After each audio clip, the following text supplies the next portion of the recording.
Good evening, everyone. Welcome to the Sulk stream. I'm your host, the Incredible Sulk. I hope you guys are doing good. I hope everyone's relaxed and calm and feeling the vibes on this Thursday. Are you guys feeling them? Are you feeling the vibes? Am I the only one vibing? I don't want to be the only one vibing. All right. I feel very uncomfortable, so I have to vibe, even though other people aren't vibing. How you guys doing? Is everyone good?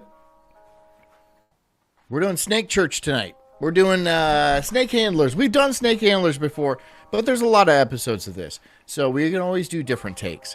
And there's a lot of new people here this time. Yeah, I hope you guys are doing good.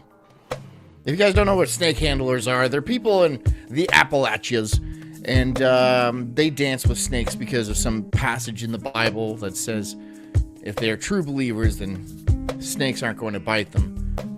But the snakes do bite them, and they die, like, regularly, like, pretty often. I don't know how they square that circle.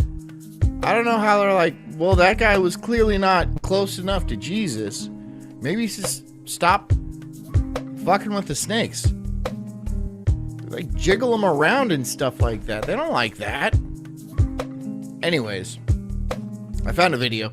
I thought it'd be fun to watch somebody die of a snake bite. I mean, it can't be fun to watch. Well, if somebody deserves it, is it our fault for watching? That's all I'm asking. I hope you guys are good. I hope you guys are out there achieving your dreams and being the best cult members you possibly can. Going door to door, talking about this insane cult you're in, and wearing robes and chanting. I want to hear a lot of chanting. It's very important to me. I hope you guys realize that. More chants. More chants. Anyways, I think we should get going. Yeah. Get comfy. Get cozy. Get a nice robe on. Grab a bottle of something. Something nice. I know this is white bitch stuff, but I'm drinking High Noons. High Noons. I'm not a fan, but I will drink them until they get the job done. So it's going to be one of those episodes, guys. I hope you guys are prepared. You're going to watch me get slowly, not even slowly, just a 4.5. My God. I over-anticipated. Yeah. So grab a bottle of something that's not a High Noon, even though I'm going to be drinking those. Get in a nice position next to the fire with somebody you like. You know, get chill, get calm. And I'm gonna get white girl wasted, because that's how I do's it. That's how I do's it. Anyways, guys, thank you so much for coming. It's a Thursday night, and I'm the Incredible Sulk. This is a Sulk stream. And this is called Snake Church. So enjoy that. Enjoy this. Oh, it just changed vibes almost immediately. What a vibe change. I didn't watch this at all. Diagnosed with hepatitis C. There was no question about it. This old boy had it. About a week before I had to go in and start getting my treatment, the spirit fell down in this little place. Woo! When I went back, the doctor said, "You don't need no treatment, boy." You see that old lady on the drums? That's okay. Because I can't find it in I this feel it. system. Hey, there's healing power. Look at her. She's real old. And she's on the drums. That guy's... And this guy has, serpents. Snakes. Hey, it don't take God all day to do it. Right then, God can... Oh my God, he's very sweaty. Broken ribs. I know he healed me. So do you keep any anti-venom around here? Yeah, his name is Cheese. That's a bad idea, man. That's a really bad idea. I doubt this man is going to be living very long in the first place, though. He's probably 28. He's probably 28 years old, and his father was a coal miner, and a lot of shit. He's seen a lot of shit in his life, which brought him close to Jesus, which is okay, fair. That's fine.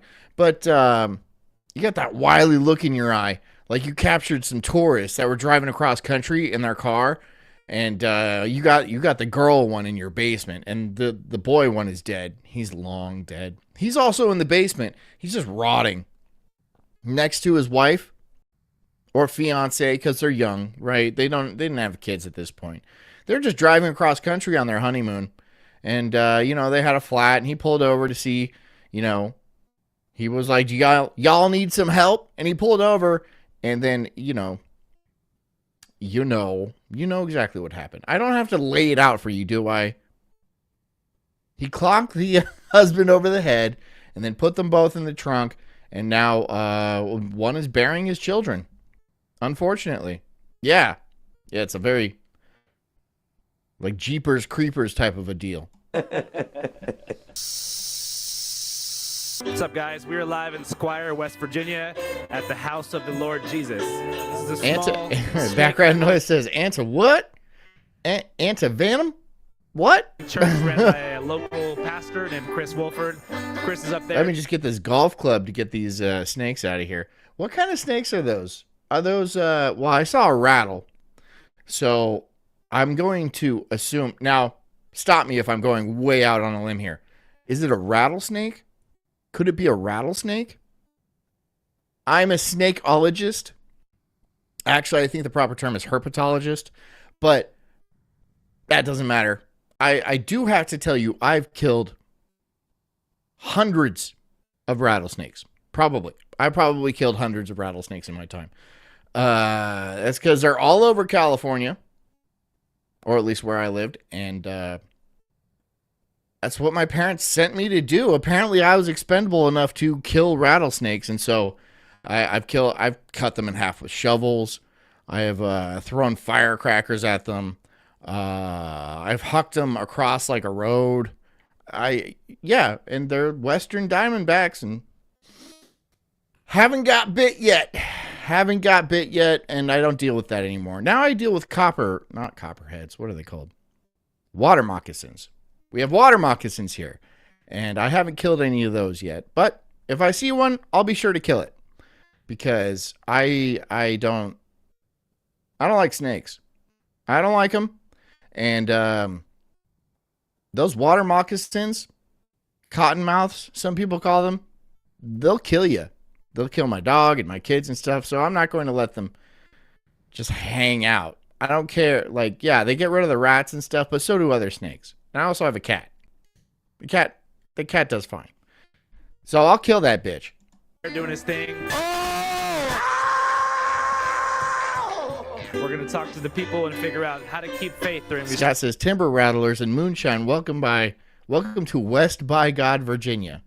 Is that just all West Virginia? I would love to visit. I feel like they would really get my vibe. I'm sure they'd accept me with open arms, and I dance with their snakes and stuff like that. And we drink the shine. We would drink the shine and then tell stories about whatever we happen to feel like. Trying times. Let's get into it. I was 12 years old when I had my surgery. And this would be my wife right here. This is my bride to be, right? With I don't think she's got a bottom set of teeth, and she has a lot of forehead. This forehead has a lot of business going on. Look at all that forehead. That's a lot of forehead. Is this a condition? Or is this just like is this bumpkin genetics? Like, what's the deal? You are not pretty. But you don't have like a lot of wrinkles, which leads me to believe that you're not terribly old, which makes me even sadder. You never had like a time in your life where you felt pretty. Aw. Oh. I mean, some people don't deserve to feel pretty. I firmly believe that. They don't deserve to feel pretty. Like a majority of the population. If you're not pretty, you don't deserve to feel pretty. I don't care if you're a woman. You know, women always, they say all women are beautiful. That is not true. That is a patently false lie. I've seen lots of women in my time. They're all over the place. And like 80 or 90% of them are gross. That's just it. I mean, most of them are pretty old. Sure. But like, even the younger ones, a lot of them, I'm like, you're 20 years old and you look like that? Oh, God. God must hate you. God must despise you. For whatever reason, I don't know. I'm not God. I can't like divine his wisdom, but he has chosen to put you into a carcass. I'm going to call it a carcass because body seems like an improper term. I'm going to call you. So he puts you into this carcass, this carry-on, and then just decides to spread your sin around the world in. And I have to look at it. Is this a punishment on me? No, it can't be. I am perfect. No, I'm just joking.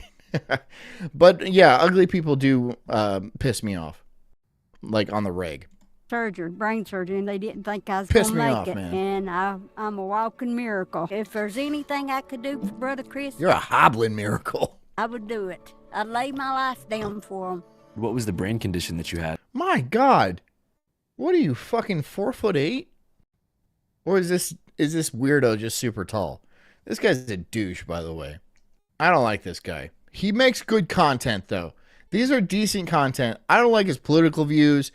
I think he's kind of an asshole. He's a little bit arrogant, like an arrogant prick. And also, he's ugly, too.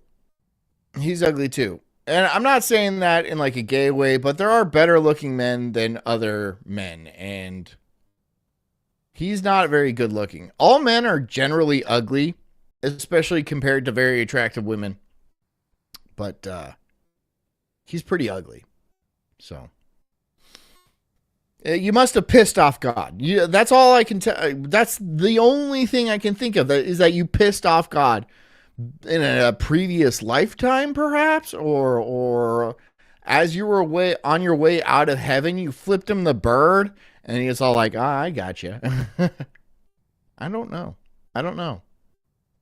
But we'll find out. Medullary brain tumor. She's a Chihuahua mix. Background noise says she's a Chihuahua mix. Yeah, well, I see some pug in there. There's definitely pug. She probably, sorry, it's like breathes real loud, like, and you're like, oh my God, I have to kill this thing. Why do I have to put a CPAP machine on my dog, dude? It's just a puppy. I don't want to have a puppy CPAP machine. It's sad. But you got to, because the genetics are just blown, man. The genetics are just, look at this. Look at this poor creature. Right?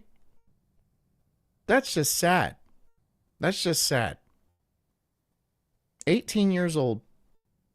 Thought I was going to die. I couldn't have found no better church. Paper than bag job. Yeah, this you're right, church JD. here. What about this You are church in absolutely particular correct. appeals to you? The healing, the word of God. He's got the teeth. I have fine teeth. I'm not saying they're perfect teeth. I'm not saying my teeth are perfect. By any stretch of the imagination. I mean, they're fine. They're fine teeth. They're fine. Jess has beautiful teeth. She's got perfect teeth. It kind of pisses me off when you let your teeth go so bad that it looks like a bunch of gravestones in like a forgotten, like a pet cemetery, right? They're all in business for themselves, right? They're all going different ways. Like you chew into food, like you bite into food, and then you look at the food and it's just mangled. It's not even like a bite out of it. It's just mangled. Ugh. Like they try to bite into an apple, and then there's more teeth in the apple than there is apple in the mouth. That's not okay. You need to see somebody. When I was 5 years old, I had a garden hoe in my head. I went to doctor specialist, and they said I would never get rid of my headaches. Went and got prayed for, and my headaches has left, and I've never had a headache since. And when you can come down this... Smoking marijuana, too. She's smoking the Appalachian green. So, no judgment here. No judgment here. I mean, besides the rest of the things with the teeth and the hobgoblin that you interviewed. Yeah, I can judge that. This road, you can feel something and want you to stop at this church. How would you describe your faith for somebody who's totally unaware? Is that him? He looks just like him, right? Should I bring it up? I'll bring it up. The word, I mean. It's about Jesus Christ. Is that Rob Zombie? It's about what he did for me and you, Earl. It's about him setting us free, brother. That's what this thing's about. A lot of them tell me I'm a devil worshiper, that what I do is of the devil. That's what they tell us we're a cult. I said, no, we're not a cult, because if I was a cult, everybody would pretty much have to do it. And I said, and I don't force nobody to do it. I don't believe you. I don't force nobody to do it. This is the guy. This is the gentleman I'm talking about right here. This guy. That's Rob Zombie, right? That's who I'm thinking of. Got to take up a serpent to go to heaven. I would never. No. No, you have to take up a serpent to go to heaven. You have to pick it up. That's no. Look, dude, faith is faith, and you have your faith, and I have my faith, and then everybody in the chat, they're all godless heathens. So it's like everyone do what they do. But hey, nice Casio. I like the Casio. Legit. I like the Casio. I might have to get I was talking about getting a watch. What do you guys think? Casio? Can somebody Photoshop a Casio on my wrist and then send it to me so I know what it looks like? Please. Preach that to nobody. But I've got to believe it and do it. I just got Who's to. Captain It's Spaulding? the word. And my brother, he used to say, he said, if it ain't worth dying for, it ain't worth living for. And he gave his life for it, which my dad did the same thing. Yeah. His brother and his dad died doing this. How does that not is that not a sign? Don't these people look for signs? Like, does God love me? God, give me a sign. And then he kills your father and your brother doing the exact same thing you're doing. Is that not a sign? I'm not a professional sign reader. I don't think this guy can read it all, though. So, okay. I mean, if I was a base jumper and I was like, God, give me a sign if I should do this. And the guy that jumped before me, slammed right into a rock going 180 miles an hour. And I was all like, that's my signal to go. That would be retarded, right? That would be a retarded thing to think. That's not reading signs properly. Whatever, though. Whatever. You ever, see yourself dying this way? I mean, I don't want to die that way. Out of all the ways to die, it's one of the worst. You lose control of your bodily functions. You shit yourself. Of course. You shit yourself, right? You get bit by a snake, and the poison runs through your veins pretty quick. They have a little sucker device, right? That people carry in med kits when you're out in the country in snake territory. And then you put it on there, and then you can suck out the venom. Or you can have a buddy suck out the venom for you. If somebody is into doing that. Did you know that if you did that, you lose taste and smell for a year? You're not allowed to taste or smell anything for a year. Which is just like COVID. If you get COVID, you lose your sense of smell and your sense of taste. I wonder if that's related. You think that's related? I think that's related. As you all that just cuts loose on you, plus sick to your stomach, and basically you bleed to death on the inside, internal. Your blood won't clot. My brother, before he got bit and died, offered to take him to the doctor. Asked him several times. Is that him getting bit? Is that him just getting chomped on? He's like, oh, this is the end. What kind of snakes are we dealing with here? Because certain snakes I don't know, if you get bit by a western diamondback, I think you have a chance of surviving. But if you get a black mamba bite or something like that, then you're gonna die. But the thing is, if you get bit by any poisonous snake like that, it's going to like rot your flesh.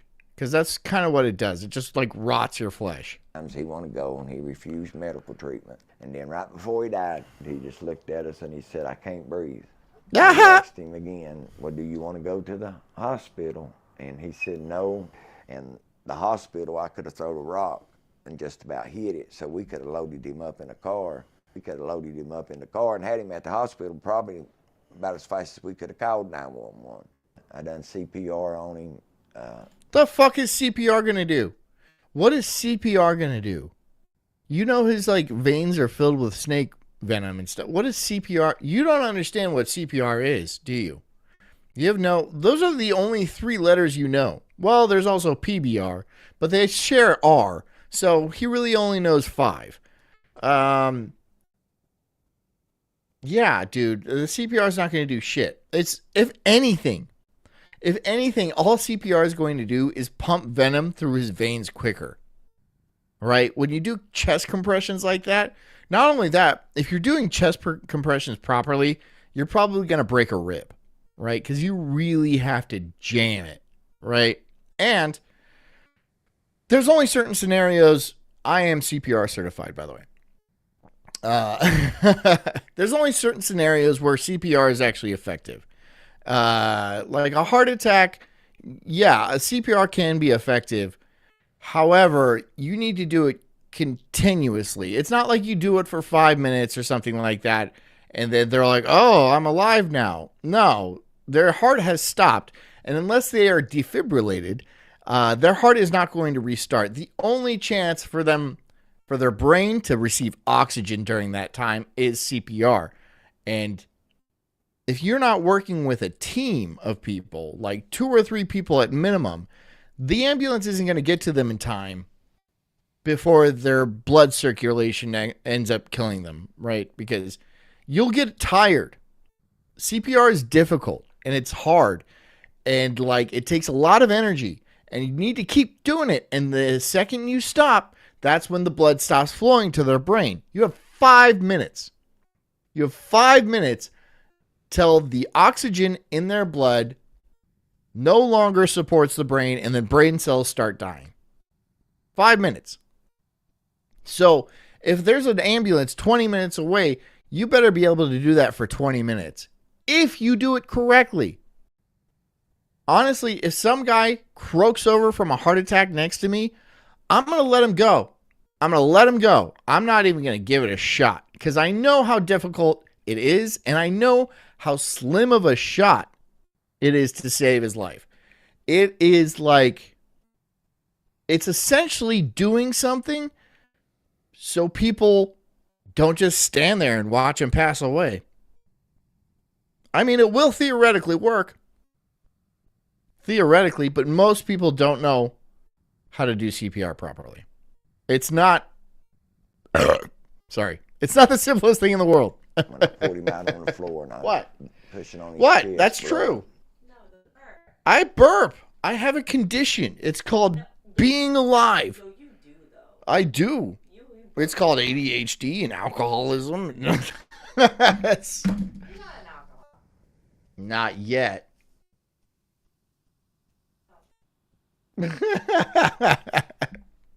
No, but CPR, get CPR certified. It is an important skill to have, but you should know that it's actually, I mean, it's useful, but only for a very limited time, right? If you can't get somebody medical attention within a few minutes, you're not going to have the stamina to keep blood flowing to their brain long enough to keep them alive, right? It depends on the situation where you are. If they croak over in a mall or something like that, CPR could be valuable in, just giving them a couple extra minutes until somebody gets the defib from the wall and then brings it over and then shocks them. A couple minutes, that's going to save a lot of brain cells. That'll keep them from having to relearn to tie their shoes. So in that scenario, it's good. But if you're out in the woods and somebody gets bit by a snake, don't do that. there's no, you're only going to make it worse. You're only going to make the situation worse. And he's dead anyway. He is dead anyway. If you're out in the woods, and let's say that you're an hour away from anything, you can't even call a life flight in, right? If a life flight would be effective. A lot of times, the life flight can't do anything. They'll be like, it's a snake bite. We can't get there in time. Say goodbye. That's just it, man. That's just it. Yeah. And that sucks. Have you ever seen Apocalypto? Where they're running through like the jungle after this guy, and this like pit viper gets on his neck, and he's like, ah! And then all the dudes stand around him. They're all like, here, cut your vein. Cut your vein. You're dying. Cut your vein. And he did. That's the best way to go. Honestly, because it'll be a painful death. It's going to be a painful death, and there's nothing fixing it. Hey, thought. Blood squirted out of his mouth. I guess he drowned it on his own fluids is all I can He drowned it on his own fluids is what I can. Thought says, oh, fun snake bites. So many misconceptions. Fun topic. Hit us with it. Figure. God, that about killed me, man. He was my pie. Scott says, man, the anti-venom for these snakes is like $12K a dose. If you get the right anti-venom. A lot of people don't understand that if they get bit by the snake, they have to kill that snake. They have to kill that snake and bring that snake in so it can properly be identified, so they can administer the proper anti-venom. There's not just a general anti-venom that they carry around with them. It has to be in the fridge, too. So a lot of hospitals don't have anti-venom. You might have to call up ahead of time and be like, we have a snake bite. We're coming in. They'll be like, you can't come here. We don't have that. We don't have that. You have to go here. And a lot of hospitals don't just carry anti-venom. It has to be like, I think it has to be pretty fresh. And it has to be kept in a fridge. And even like then, dude, it's like, I mean, if you get there in time, it'll work. But if you don't bring the snake in, they don't know what to give you. And they can't just give you any anti-venom, right? They got to give you like the right anti-venom, I'm pretty sure. My brother, my friend, he was, God, I didn't think, I still want. Critical Thought says, I also hear sucking the venom. Don't do that either. You basically just pray, because you're right, John. You're not getting anti-venom in 99 out of 100%. Yeah. Most cases, you're not getting anti-venom unless you're, a lot of times people will have a plan of action in case of a snake bite. Like, they'll call ahead to a hospital and be like, do you have this specific anti-venom in stock and stuff like that? But that's a lot of steps, right? If you get bit unexpectedly, which happens to literally everybody, the only time if you're handling snakes and like milking them, then yeah, you're going to be like, okay, anti-venom at this hospital, I know where to go. But if you're out on a hike and get bit by like, a viper or something like that, whatever, like the, what do they fucking call it? The water moccasins here. You're fucked. You're fucked, dude. You're fucked. Most people don't know what kind of snake they get bit by because they can't just identify it off the bat. They don't know where to go. There's a lot of things that can go wrong, dude. I know they used to do this. Like, some people, when they get bit by a snake, they'll just hack their limb off. They will just absolutely hack their limb off. So sucking the venom out, it might be effective, though. They have like I said, they have these little plungers that can work, but you can suck it out with your mouth. But there's also problems with that. You're not going to get all of it.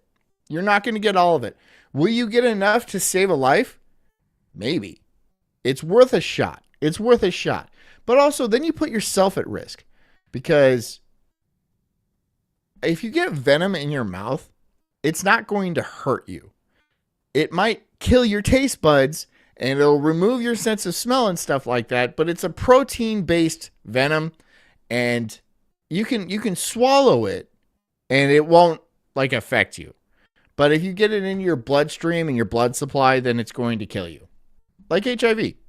Ain't over it, to be honest with you, but life Critical Thought says, do not suck the venom. I think we have a disagreement on this.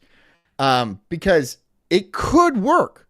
Theoretically, it could work. I just went into this entire thing about CPR thought, about how, like, giving CPR is essentially meaningless if somebody, like, has a heart attack or something like that. But it could theoretically work. And it's better than doing nothing. A lot of the times. I would do nothing. Personally, I would do nothing. I'd be like, goodbye. But if somebody is desperate and in that situation and willing to try anything, hell, why not suck out the venom? Give it a shot.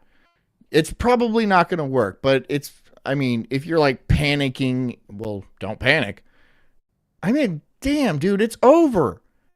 It's over. Don't get bit by a snake. Hello, everyone. Thank you for tuning in to Background noise says only the pros swallow. If I was sucking out some snake venom, I would goop. All right. I'd be like, yeah. I was like, yeah. Yeah, I'd be fine. I'm pretty sure you can swallow snake venom and it's okay. Thought. She says, nah, CPR is not meaningless when done right. Most people just don't do it right. Okay. I already talked about this. You got here late. I'm not going to go back into it. Newest documentary, West Virginia Snake Church, the first of 4 episodes in our Animal series, which explores the unique relationship between man and beast across lines of class, nationality, and religion. In addition to the Snake Church. What's a crowfab? Scott says not like every hospital is going to have a crowfab either. What's a crowfab? We visited the last remaining Greyhound racetrack in America and toured their training kennel. We also sent our Mexican correspondent, Josue, to investigate an illegal cockfighting ring in the rural outskirts of Mexico City. What? Illegal? And alas, joined forces with an old man named Rick in the Venice Beach, California area to help him track down his lost parrot, Orson. Baby, yeah, he's living in this area. But we chose to kick things off with the Snake Church documentary for reasons that go beyond animal curiosity, and that's geography. Geography plays a big role in the existence of the house of the Lord Jesus. The church is technically in Squire, but Squire... Background noise says most people forget to sing the Bee Gees when doing CPR. Stay alive. Yeah, I heard that one too. Yeah, I mean, is anybody else CPR for certified? I am. I actually used to teach because I was a dive instructor, so I actually taught rescue diving too. But I had to learn CPR first. I thought is CPR certified. Is anybody else? Show of hands. Just kidding. You guys don't have hands. Squire is a borough of a larger town. Knobstock says I am. War, West Virginia. And war never changes. Yeah. Like many other hollers in West Virginia and rural Appalachia, the town of War looks as if it was evacuated in the midst of a zombie pandemic. Scott says, or the other one is Avivip or something. Oh, is that like an anti-venom? Is crowfab an anti-venom? People seem to have left town without even grabbing their things. And the decaying facades of once vibrant hotels and grocery stores that line the town's main street whisper bittersweet memories of a distant past. Memories of a strong, hard-body America. An America where young men fought battles overseas, sustaining wounds in body and spirit as they bled on foreign soil. Some died as martyrs in places like Normandy and Iwo Jima. Critical Thought says, John, did you ever have to do CPR on your dive students? No. No dive accidents. Nothing like that. And I had a lot of students. So it's just something you learn. It's not, I never had to do it. But for those who did survive and make it home, they were simply thrown a shovel and told, get back to work. I mean, if you do it right, like I said, you can break ribs. I mean, you're kind of not supposed to break ribs, but you're not going to be surprised if you do break a couple ribs. You really have to push deep. It's like, I don't know, 10 centimeters. You really have to compress. And I forgot the exact position your hands were supposed to. Oh, it's like this, like that. Boom, boom, boom. And it's continuous too. And then you do the 2 breaths and then wait for breathing and then boom, boom, boom. Yeah. You have kids to feed and gladly commence decades of hard labor without a single complaint. Yeah, I never lost one student. Never lost a single student. Kind of wish I did. Those were the days, back when coal was king, and cities like War were the bee's knees, places where high-paying jobs were abundant, and the American dream was a tangible reality. But unfortunately, the 1950s saw a great deal of mechanical advancements in the energy industry, so corporations began procuring cheaper labor. Scott says they're an outfit in Kentucky that does snake milking for anti-venom game. So snake milking is actually extremely lucrative. You can make a pretty penny milking snakes of their venom. The thing about it is it's so dangerous. Like, they haven't figured out a system to do it like effectively. And if you get bit, like if you look at like snake venom farmers, they only have like a few fingers left because they'll get snapped on the finger and the snake won't bite it off, but the venom will just disintegrate it, right? And it'll just fall off of their hand.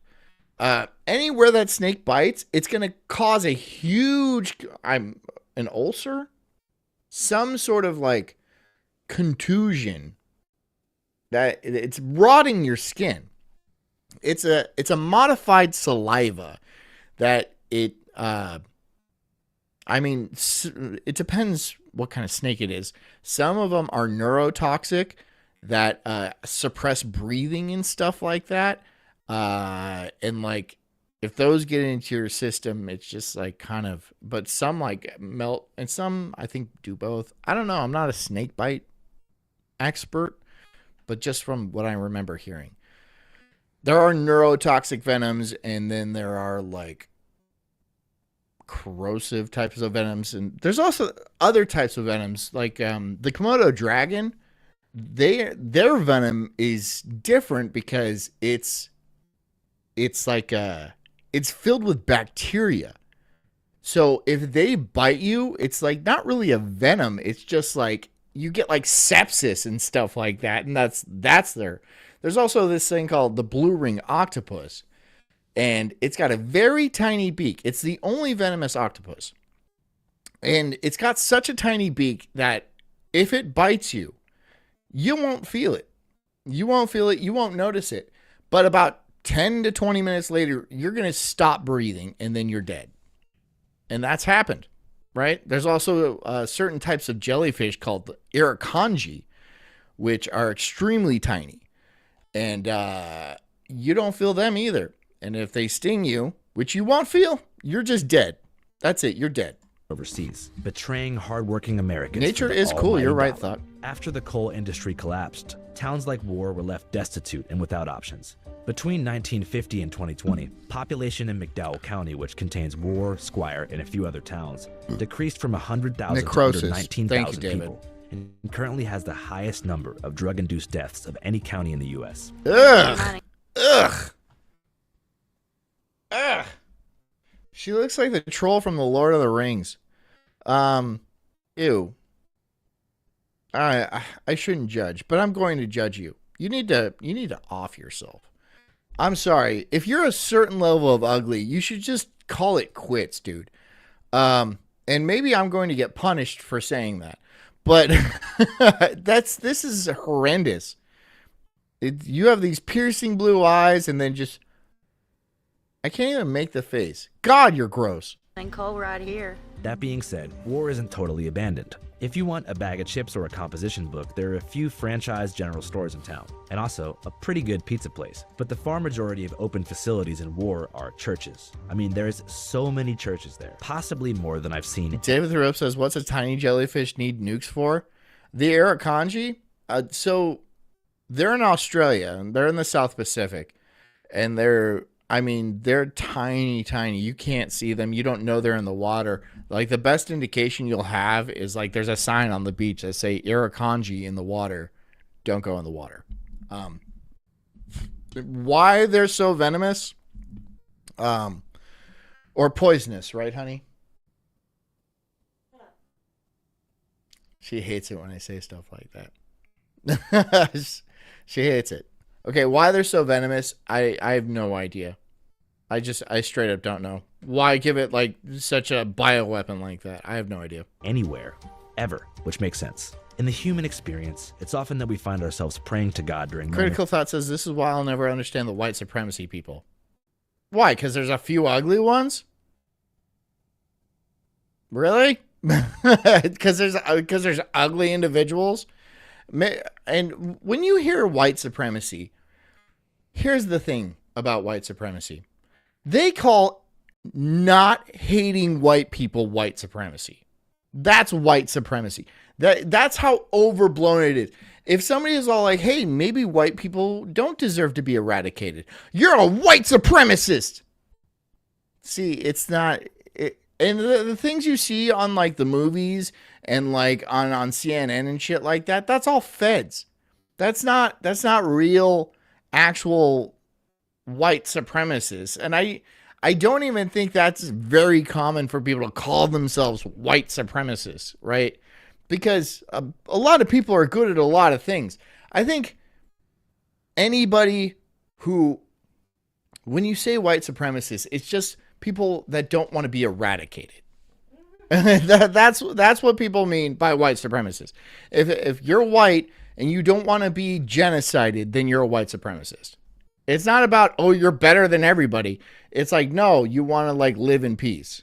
It's anguish and despair when no tangible solution offers escape. So it should come as no surprise that the poorest county in West Virginia is home to the most diehard bastion of Christians in the U.S. that remain. Serpent-handling Pentecostal. Knobsdog says, thought ugliest ugly people vote would be Asians, which is interesting. I think that's too broad. Because there's some very good-looking Asian chicks out there. I mean, for real.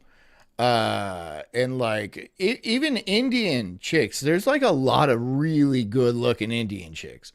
Japanese chicks, Korean chicks, Chinese chicks.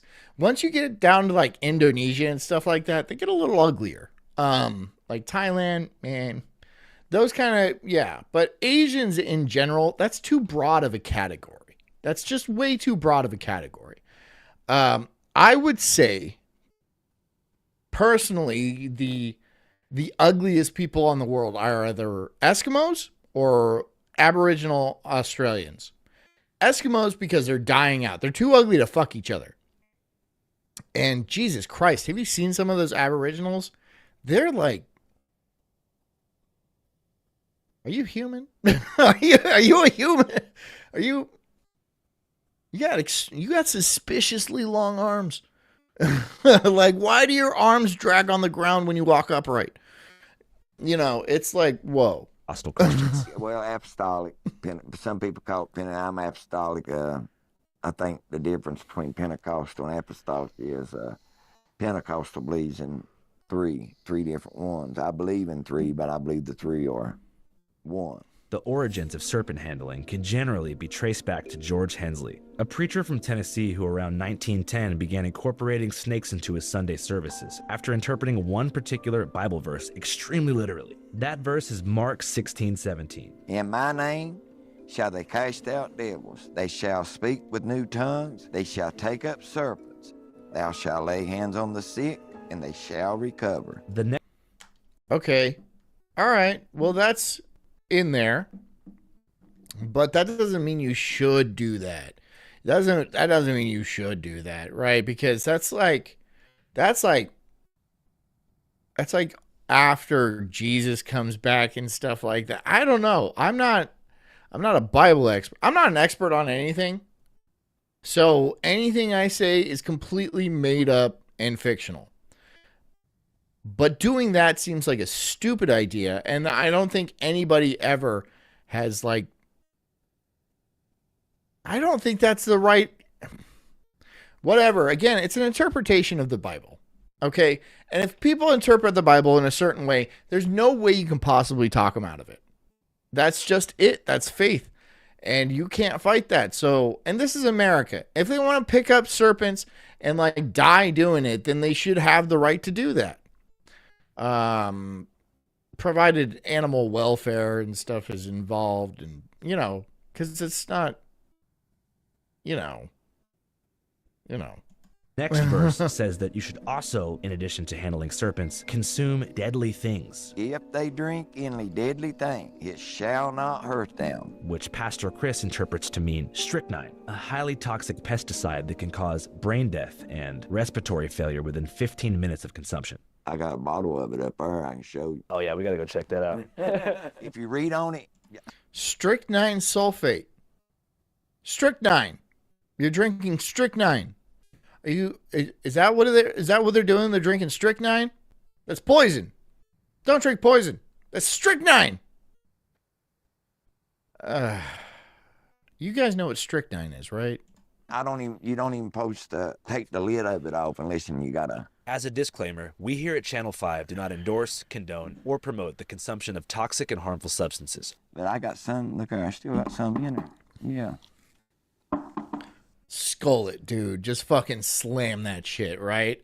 And be like, this is my fate. Just slam that shit. And then we'll watch you just curl up. I actually don't know how strychnine specifically kills you. I know it was a tactic of, let's say unhappy or begrudging wives to slowly but surely poison their husbands with strychnine, because unless you're testing for it specifically, it's very hard to find, and you can introduce small amounts into somebody's food without being noticed, and it will progressively poison them over the course of months or years. So it's a very good and surreptitious way of poisoning somebody. Yeah, strychnine. Don't do that. I'm not saying you should go do that. But but you can. Are you fucking for real, bro? Again, a very small amount of strychnine is not going to kill you. However, it's kind of a cumulative effect, and I would not have done that.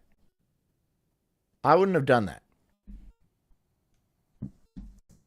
People say that we're. You see that guy's face? He's like, strychnine is very poisonous, dude. Like, I ain't immune to that. I ain't drunk enough of that to be.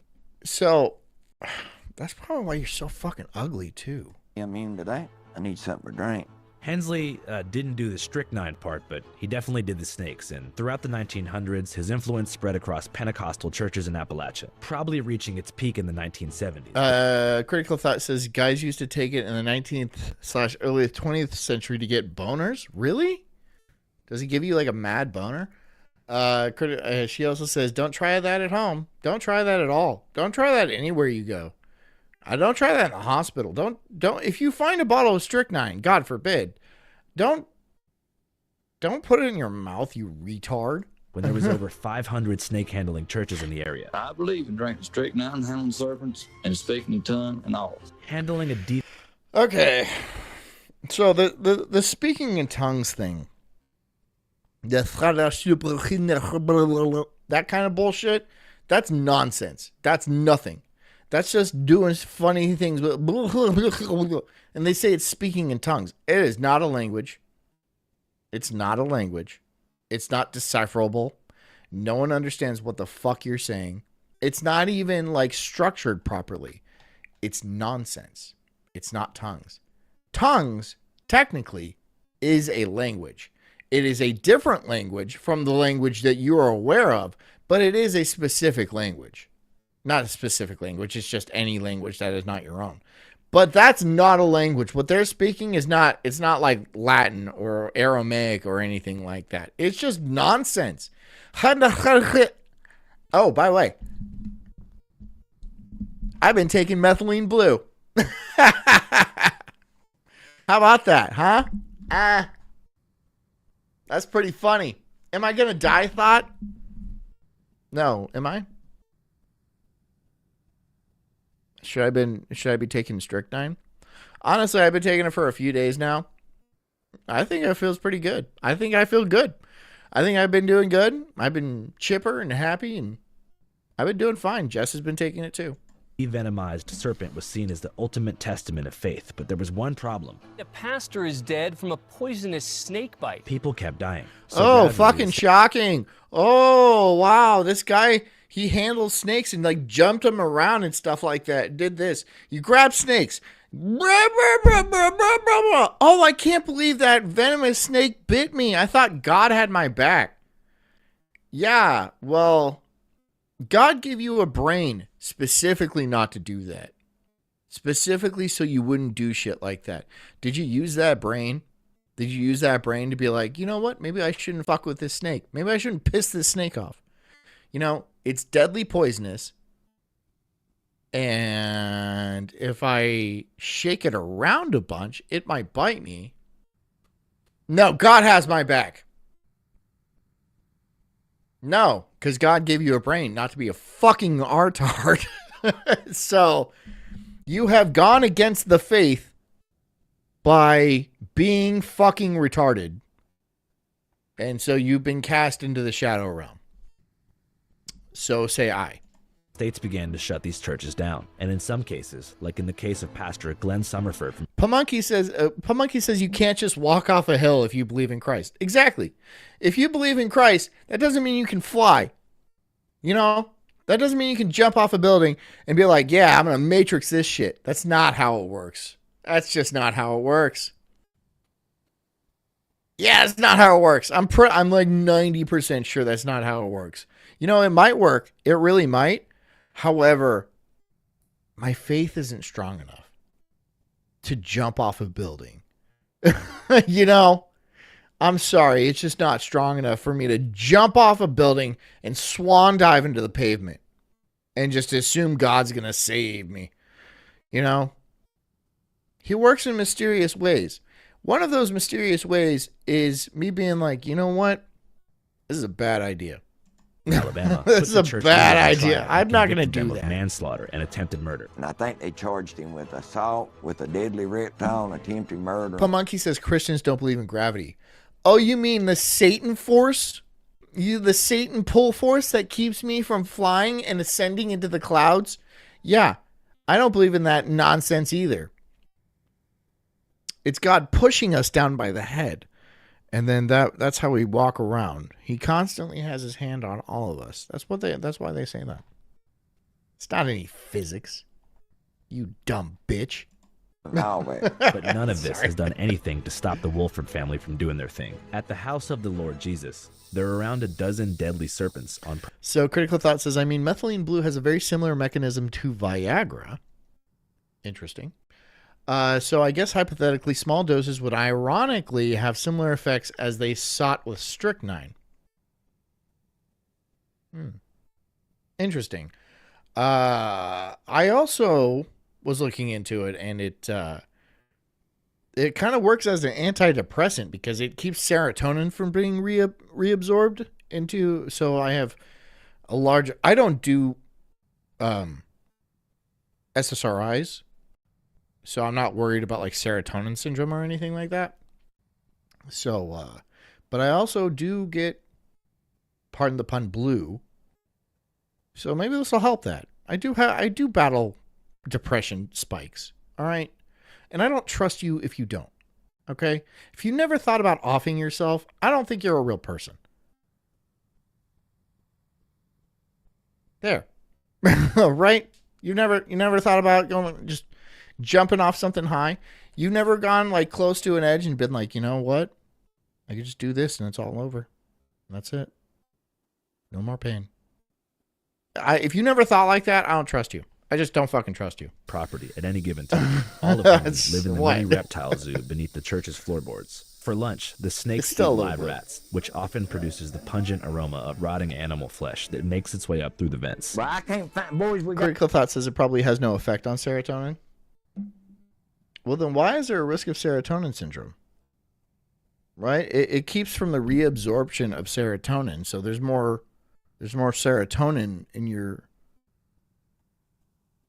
whatever. Got a dead rat in here somewhere. How much of the blue are you taking? Are you on the blue? Are you taking the blue? Tell me the truth. Are you on the blue?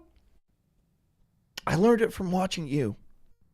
No, I was doing a dropper, like one of the full droppers for a few days, like one dropper a day.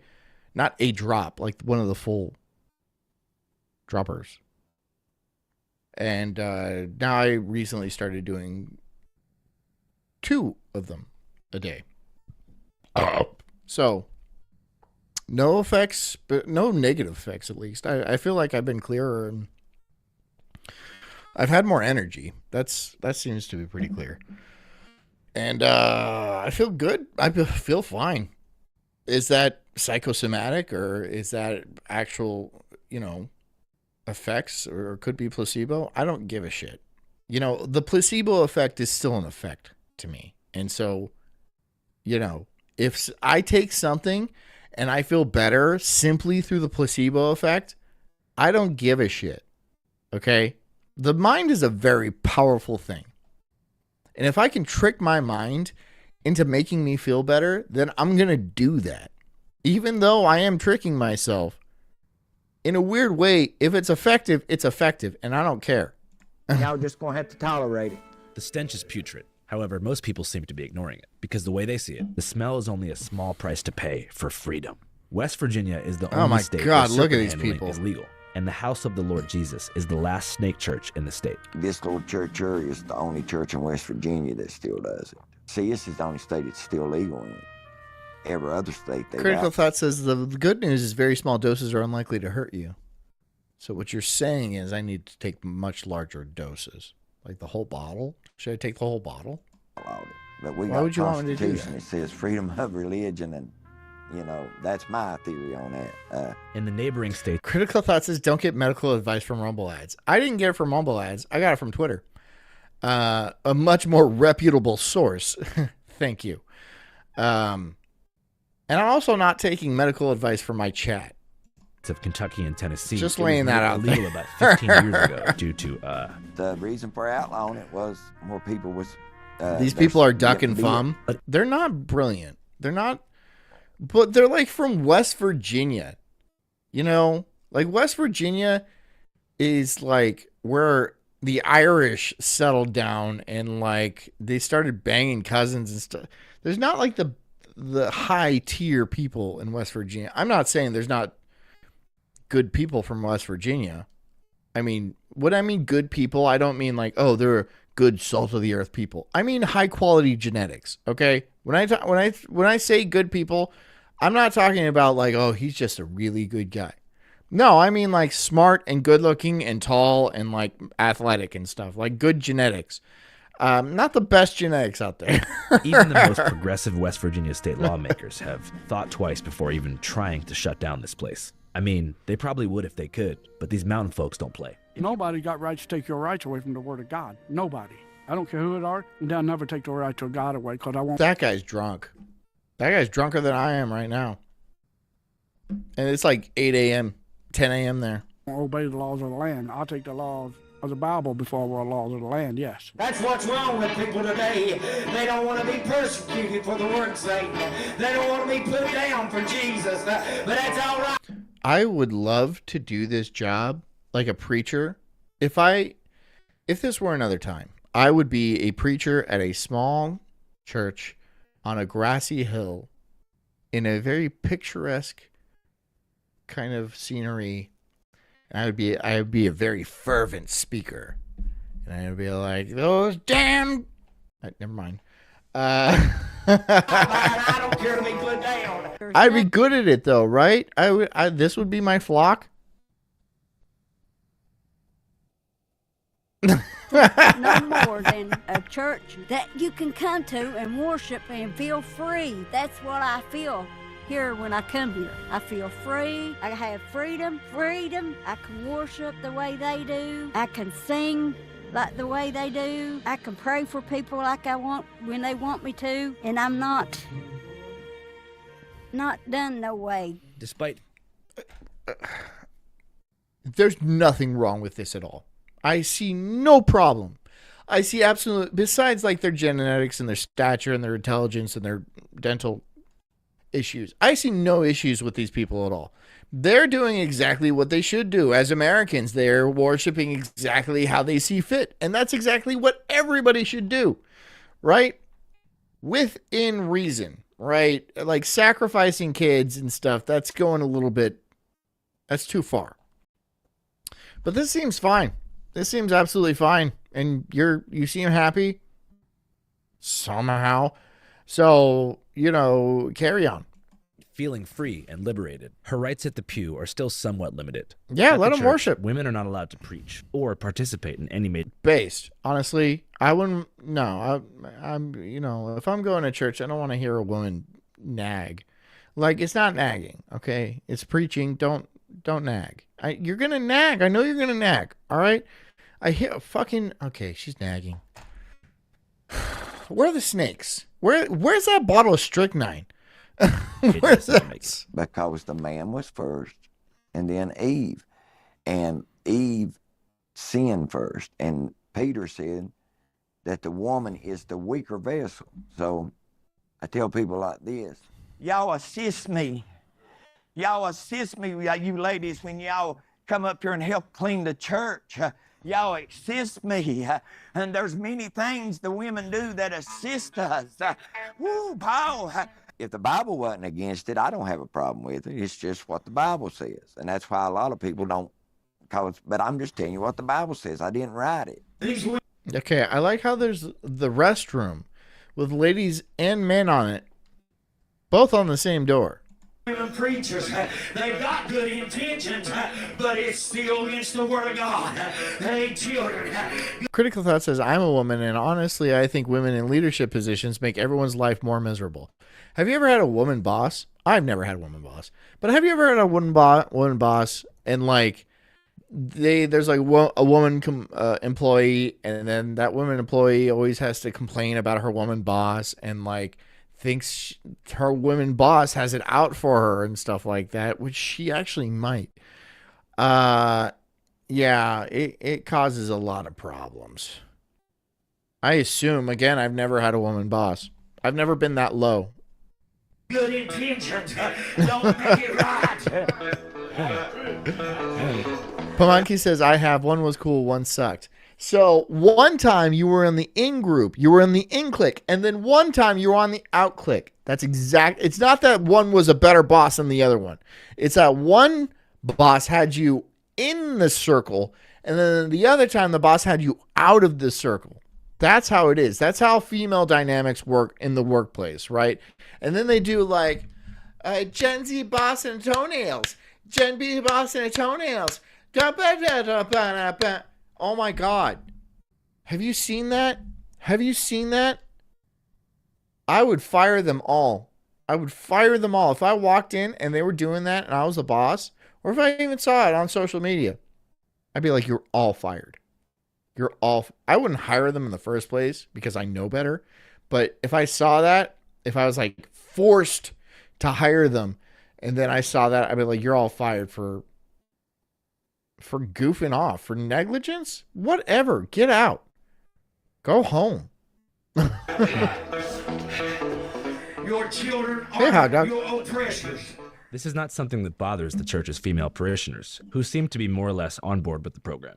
It's in the Bible about that. You can't take that out of the Bible. Subjection to a man is Hold on. It's supposed to be a man preacher to do the job. What do you think's the woman's traditional job? Okay. It is in the Bible. That's true. I think it's abused pretty often in the Bible. That is a passage in the Bible where a man should be, or a woman should be, submissive to the man. I think a lot of religious institutions and preachers and of all faiths use that in the wrong way, to take sexual advantage of the female parishioners. Because of course they do. Obviously, that is not why that passage is in the Bible. But a lot of times they'll use this and kind of like trick. I guess trick is the right term to, women into sleeping with the men. And again, this is not just Christianity; it's Judaism. I guess whatever the other ones are. A lot of cults do it. This cult does it. I'm tricking all of you, right? Right? Like cleaning house, I have to pee. washing clothes, washing dishes, mopping, waxing, keeping the house clean. Critical Thought says it does not say submissive. It says obey thy husband, which translates the original Hebrew as cater to, tend to, nurture. Okay, so the original Hebrew, huh? Hebrew. Well, it says obey thy husband. Let's just stop it at that. And if we're talking, I don't know enough about the Bible. And things like that. To stand behind their husband and, just mainly do the household chores that they're supposed to do. Critical Thought says, tell me if your pee is blue/green, John. I'm curious. Maybe the kids okay. too. Yeah, keep the kids. All right, you guys watch this. Discipline the I'm going to go kids. check. How do you feel about all the technology that these kids are, always on? Well, I'm against it. Computers, giving kids computers, phones, that's ruining them. Yeah. They need more Bibles in the places. Yeah. Well, you could do a Bible app on the phone or something, but it would kind of defeat the purpose. Yeah. It's important to note that Chris is aware that the gender restrictions, along with the snake-handling antics, are optically not the best look for the church from an outside perspective, but he doesn't really care. And I'm not ashamed of what I believe. I'm not ashamed of the word. I'm not the one that's got the issue the way I see it, children. For him, it's about following every word of the Bible, even if it doesn't fit the progressive standards of modern society. And honestly, I can kind of see where he's coming from. These jokers like Joel Osteen and Steve Harvey want to jump off their shiny private planes and preach proverbs like discipline your son and iron sharpens iron. But when it comes to Mark 16:17, crickets. Come on. We don't pick and choose. We try to live the whole book. In other words, we got to eat the whole book from Genesis to Revelations. We got to believe. Now, I tell people this now. I've lost a dad in this, and I lost a brother in this, and I would never deny my faith. How did your... No, it was not. It was just like a very light yellow shade. Maybe a little hint, a very, very, very slight hint of green, but not like strikingly blue, kind of like a cobalt. No, it wasn't. Your father passed away. Rattler bite. He had been bit. That was his fourth bite. I think the first bite he got was a rattler bite. Then he got bit twice at the same time with two copperheads. He was handling them and putting them around his neck, and he done like that, like he was going to straighten them out. And when he like it's a okay. So what happens when they bite you and you die? Is that just, do they determine that you go to hell? Does the church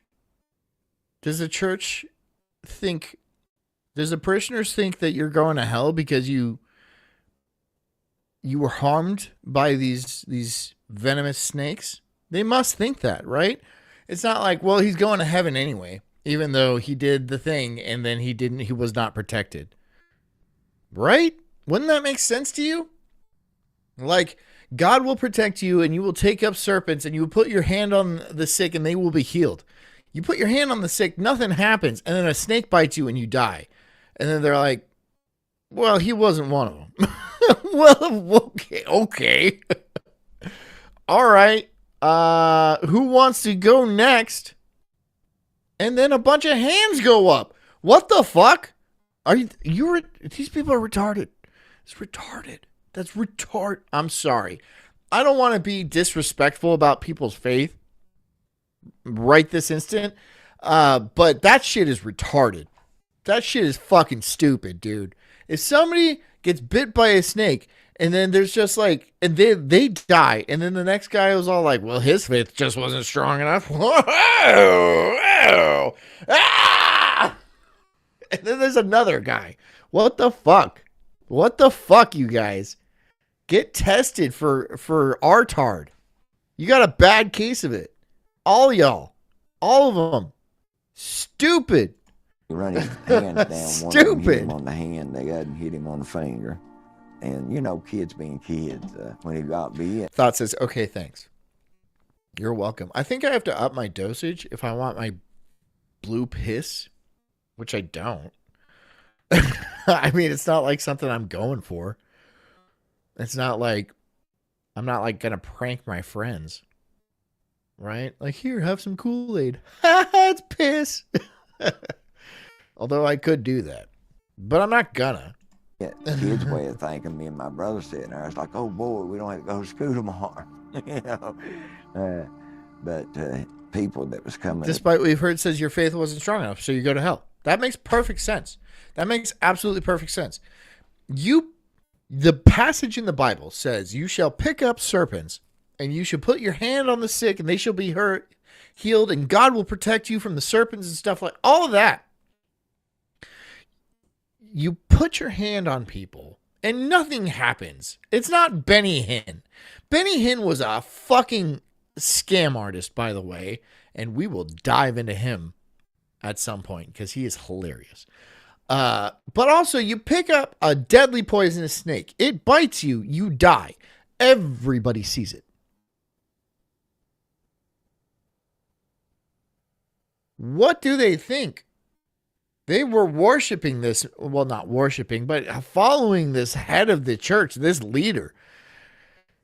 And then he dies. Apparently he was not holy enough. And then that just keeps happening. What's the psychology here? What are they like hammering out? Do they still think they're in heaven? Has nobody reconsidered? Has nobody reconsidered that, hey, maybe this is a bad idea? Maybe that passage in the Bible is a little bit more metaphorical than we're interpreting it as. Right? That makes sense to me. Not everything in the Bible, I'm like, I'm going to go do that. You know? I'm going to go whip my slave and, you know, until I don't even have a slave, you know, yet. No, but you know what? I know this is off tangent. I want to get one of those Tesla robots. I want to get one of those robots. I'm thinking about when they come out, I'm going to buy one of them. Right? And then I'll have it do a bunch of shit around my house. They're supposed to be like $20,000. I could probably scrap that together. Just saying. To the church. Just saying. All different churches. And they would, hey, the Spirit Madre. would move on them and they began to prophesy. And I could remember as a child. David says, what if this is an example of natural selection? I mean, it is to a certain degree. I mean, there is some Darwinism to it, even though they think Darwin is of the devil. And you know what? They might be right. They might absolutely be right. I'm not saying I don't believe in evolution. I'm just saying Darwin might have been satanic, right? Because two things can be true, right? Evolution can be true, and also Darwin is of Satan. Both of those things are probably true. The prophecy, they would say, a son will die. A son will die. And I remember going to church every Sunday, and Mom had told my dad, said, Critical Thought says, I think if I left a robot to clean my house, I would come home to it and it would have hung itself. What's that going to do to a robot? There's no like vital organs in its neck, right? You're not cutting off a circulation. Its brain doesn't really exist in its head. What's that going to do? Then you just have a robot hanging from the ceiling. I'd be like, what are you doing just hanging around? Trying to be dramatic, right? Did you program your robot to be a goth chick? Right? It's all slicey. Shut up, you stupid robot. Do the dishes. Max said, I had a dream last night. There was men with gloves on, black gloves, and said they had... Scott says, the quote, don't play with fire, covers many subjects. Also, I'm pretty sure it says don't test God. Like don't test your faith. Don't test God in the Bible. I'm pretty sure it says that, right? And so you shouldn't jump off of buildings to test whether God's going to save you. And I feel like this lands firmly in that. This is testing God. This is testing your faith to see if he's going to, and you know, he don't play that shit, dude. He don't play that shit. Don't do that. Don't do that. God can be real, and he can also not save your life. You know? He can do that. And sometimes, you know, I don't want to get like too into this kind of thing, but maybe events are kind of somewhat planned out, not completely, but like kind of somewhat planned out, and you trying to throw a wrench in that kind of fucks with the entire plan, you know. So don't be like, oh, God's gonna save me because I'm so faithful to him, so I'm gonna jump off this fucking building, and then you go splat on the ground and then you die, and then God's like, well, what did he expect me to do? Like save him in front of thousands of people, and then that would like really change the course of history. So I'm not gonna do that. I'm not gonna do that. Messing with them serpents, said they was making them. Don't do that. So said, if you go in that box today, will you be careful? Daddy just looked at her and said, huh, wonder what that means. And we got to church, like I said, Dad got bit with about. Hog Dog says, I kind of think God is real after today, a little, or karma, one or the other. I think I remember seeing a post of yours that you had a groomer that got arrested. Congrats to you. But yes, God is absolutely real. He is an absolutely real entity. He's like he's a real personality. He's 100% real. So yeah. So I'm not going to fuck with you on that, dude. And so is Satan. Satan's a real dude. 30 minutes into or the whatever service, he stood up. And this testimony was different than all the others. He said, if this one takes me out, he said, it's still the Word of God. It don't change the Word of God. If I die this way today, he said, it's still the Word.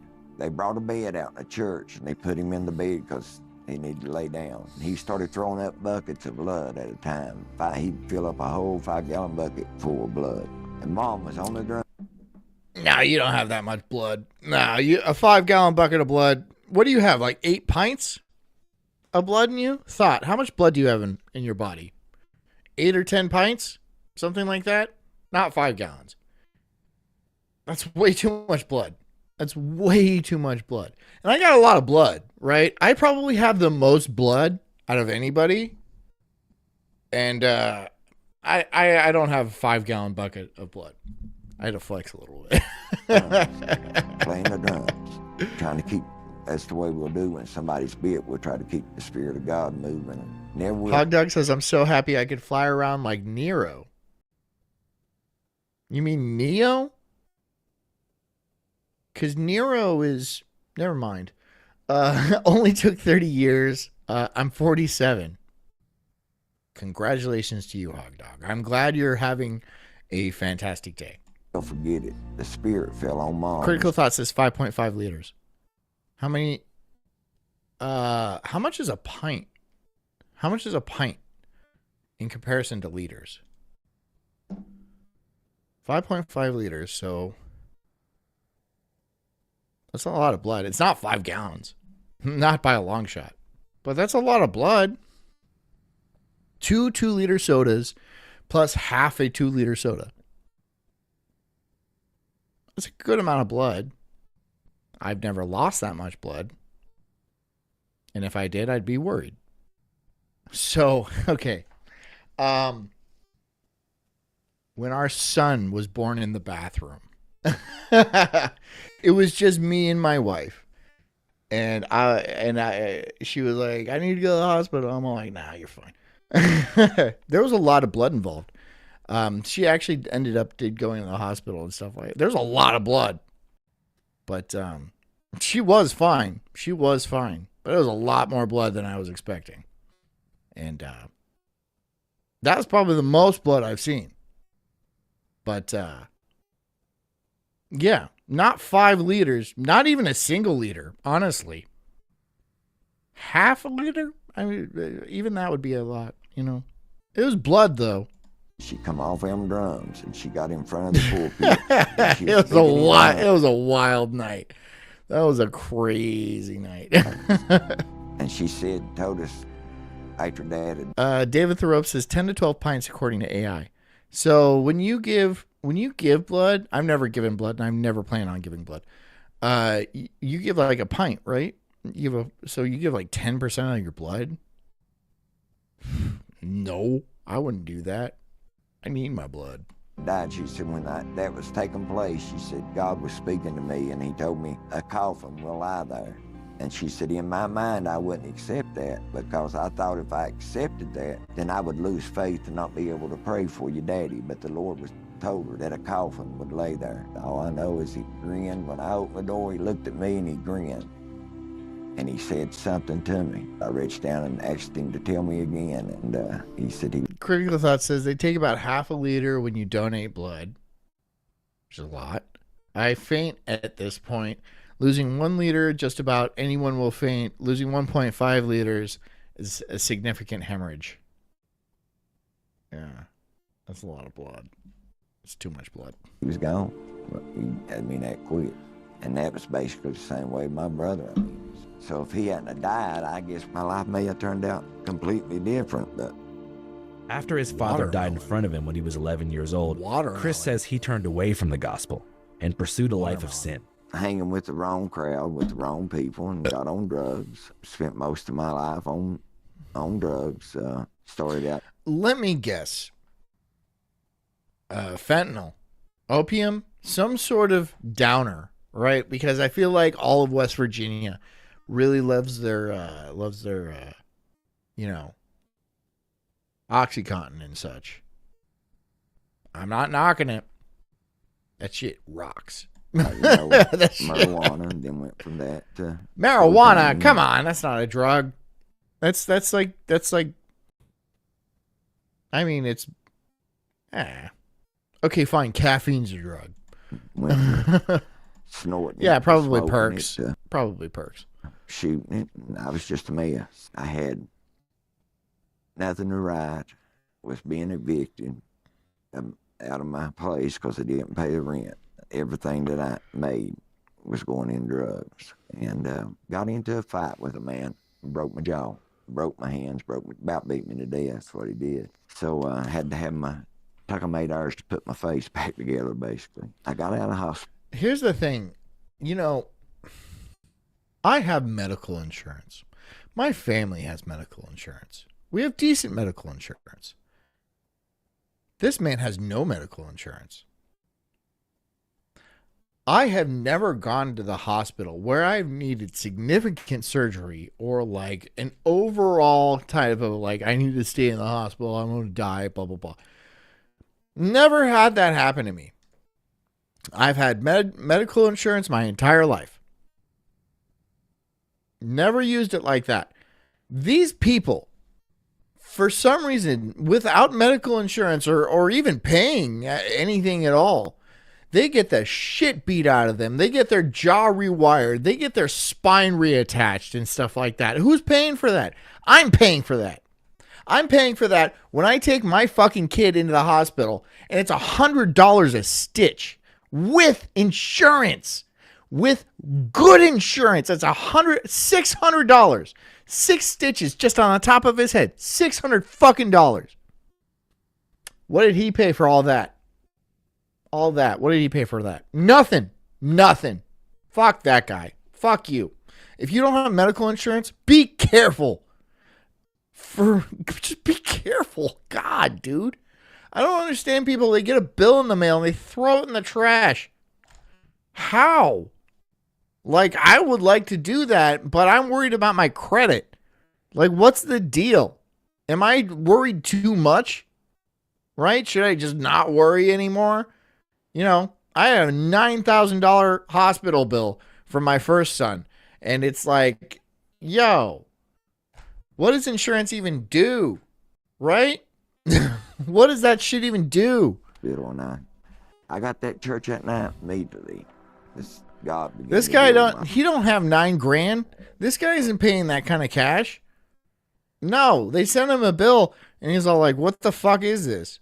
Why would I pay? It's already done. I'm not paying you. That makes me mad. Makes me mad, dude. If you don't have insurance, don't fucking get in fights where they beat the fucking shit out of you, all right? Don't do that, right? I know insurance is expensive. I know it's expensive. Oh, fuck, yeah, of course I know it's expensive. And for some reason, they don't pay for any. I mean, it's like, oh my God, why is it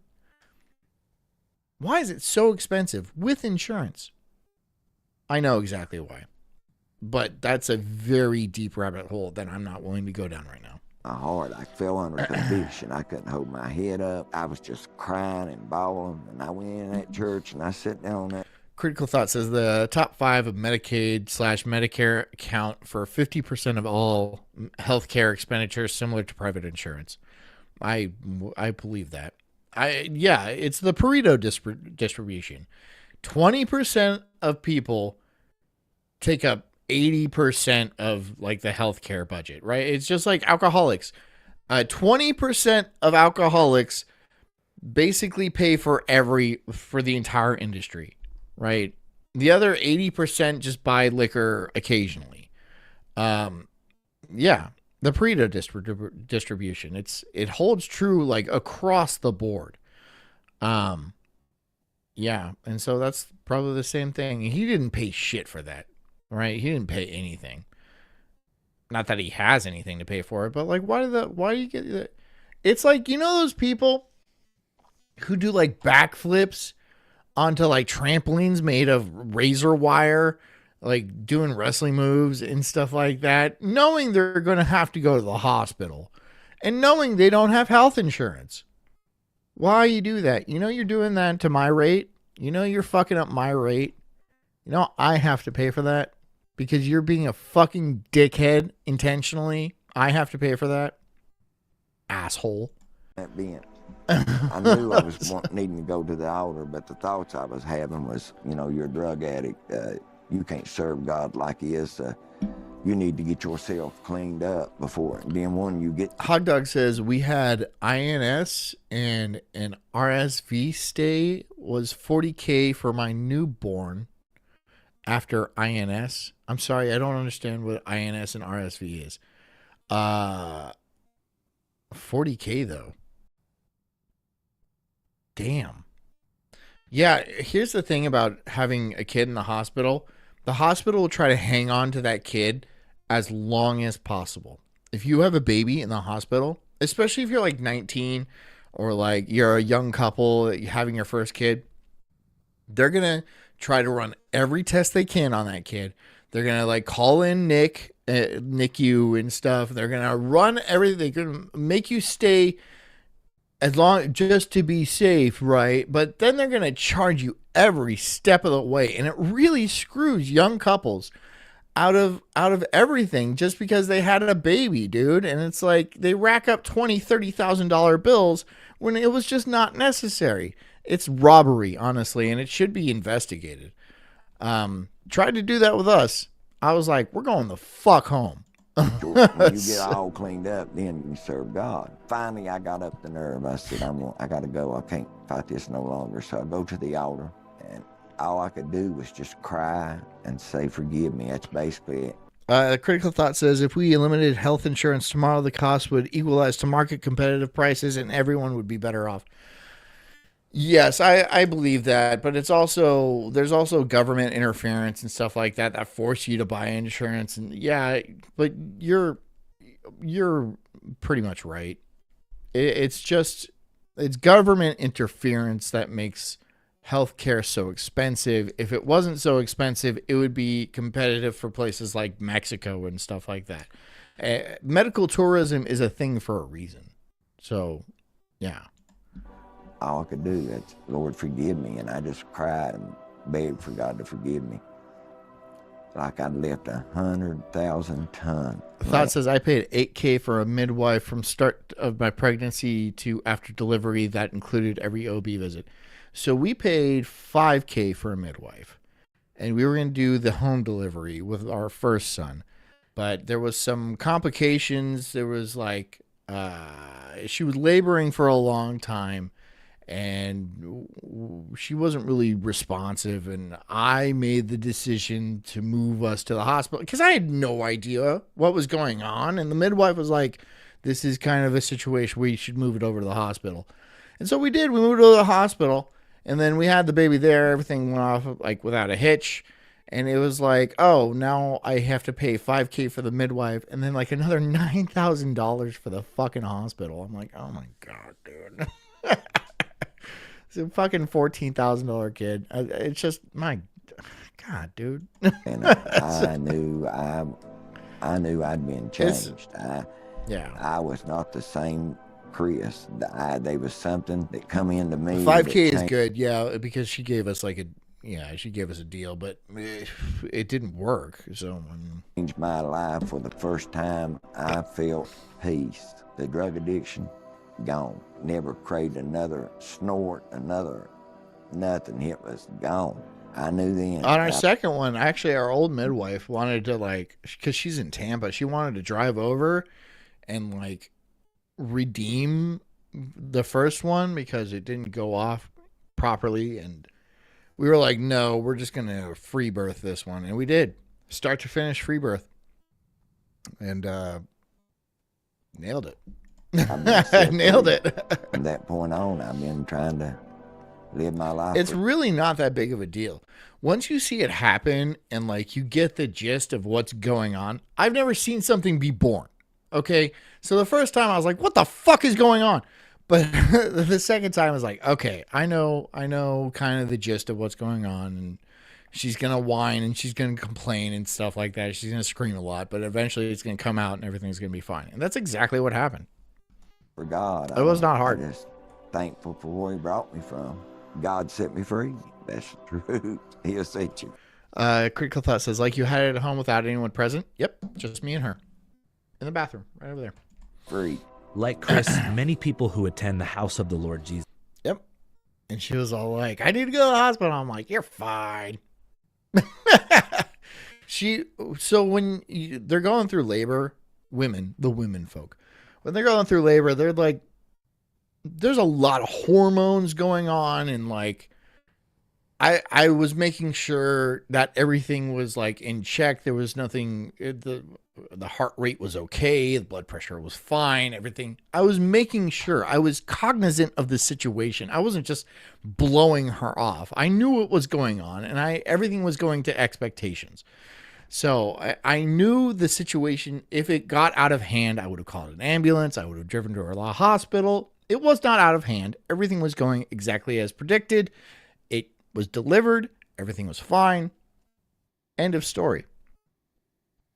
The first time I didn't know. But the second time I was much more prepared just because I've been through the situation already and I don't know where she is right now, but she'll tell you the exact same thing. I handled it with flying colors. Everything was fine. Just me and her.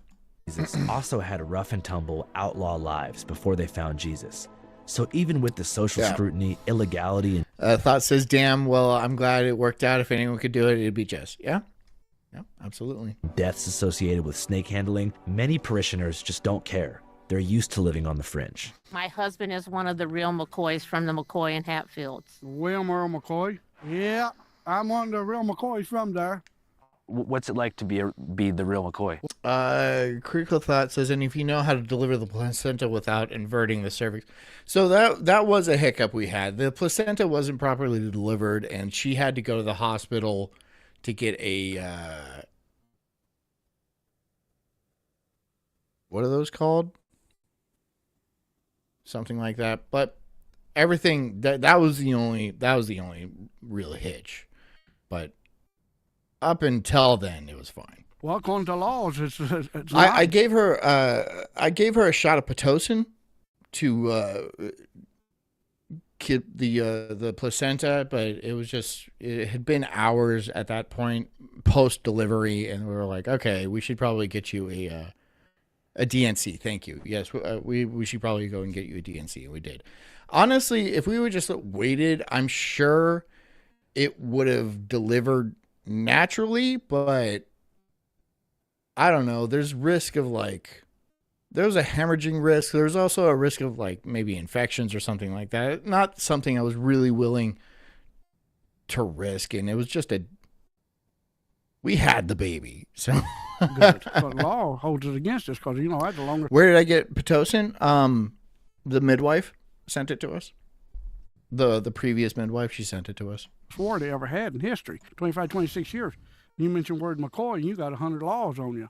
It's not good. Honestly, I would have gone without using the Pitocin, and next time I probably will go without using the Pitocin. Just when you use Pitocin, it causes contractions, and so before a baby's born, if you use Pitocin, it causes contractions. That puts the baby under stress. And a lot of times that stress is the reason why the hospital will be like, oh, we need to do a C-section. But it's not that the baby needs to do a C-section. It's you've been injecting her with Pitocin, causing these contractions, and it's putting the baby under stress, like lowering its heart rate and stuff like that. Next time, yeah, but using Pitocin before I'm not going to do that. I wouldn't do that. The only reason I used it is because afterwards, and she had to deliver the placenta. So I was like, okay, I'll inject you with the Pitocin. But I probably won't even do that next time. I mean, I think I'll just wait longer. It'll work out, dude. She's an animal, right? It'll work out. As you go, everybody looks up to you, and they don't have to. Yeah, she's a good midwife. She was a good midwife, right? She was a very good midwife. It just didn't work out properly. We're talking about the birth story. What? Yeah, I was gonna call you in here, but I thought you were with the baby. I was.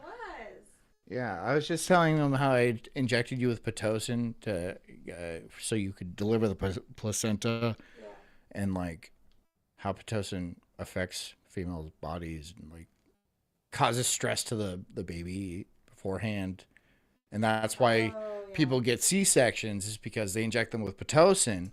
Well, yeah. So the contractions Pitocin creates are worse than the contractions natural oxytocin in your body would make.